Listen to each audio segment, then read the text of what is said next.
قرآن ته زموږ مخه نه ده. قرآن صرف تاسو وګورئ هسې خبره کوو چې قرآن بس صرف تلاوت ناظره.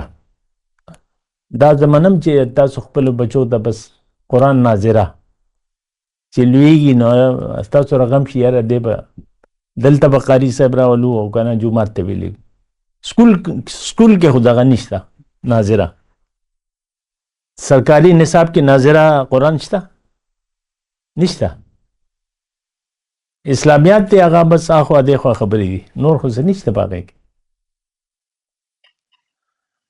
د اسلام حقیقت، د قرآن حقیقت، قرآن حقیقت ته وګوره. اسلامیاتو کې دا موضوع به چرته وي یا دین مطلب دا موضوع به چرته وي، ولې چې موضوعات ورکوي که مختلف چپټر وي.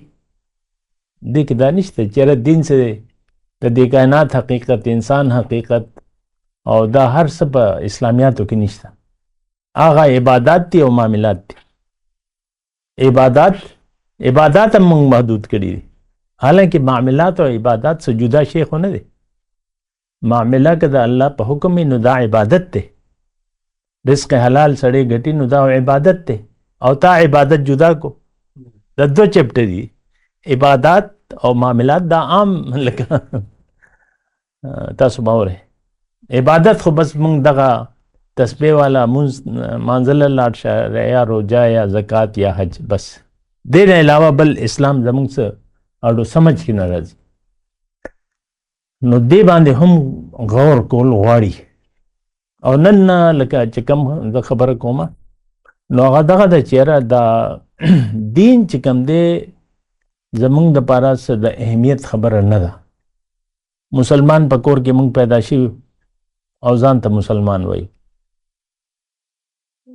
او د چا دا مجال نشته چې تا ته هندو وایي، حالانکه د هندو او ستا په نظریه کې څه فرق نشته. هغه هم دنیا پسې لګېدلی او تم دنیا پسې لګېدلی. هغه هم خپل مرضی باندې ژوند تېري د الله د حکم نه خلاف، او تم د خپل مرضی باندې ژوند تېری. دې باندې هم غور وکړئ که نه.